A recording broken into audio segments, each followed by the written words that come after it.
নমস্কার, আমি সার্থক সামন্ত। কবিগুরু রবীন্দ্রনাথ ঠাকুরের সার্থক জন্ম আমার।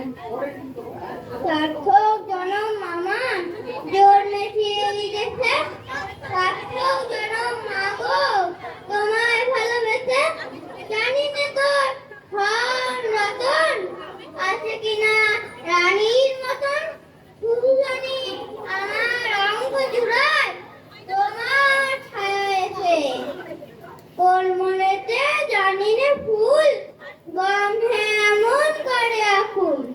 কোন গগনে ওঠে চাঁদ এমন হাসি হেসে। আখি মেলে তোমার আলো প্রথম আমার চোখ জোড়ালো। ওই আলোতেই নয়ন রেখে মুগ্ধ নয়ন শেষে। ওই আলোতেই নয়ন রেখে মুগ্ধ নয়ন শেষে। নমস্কার।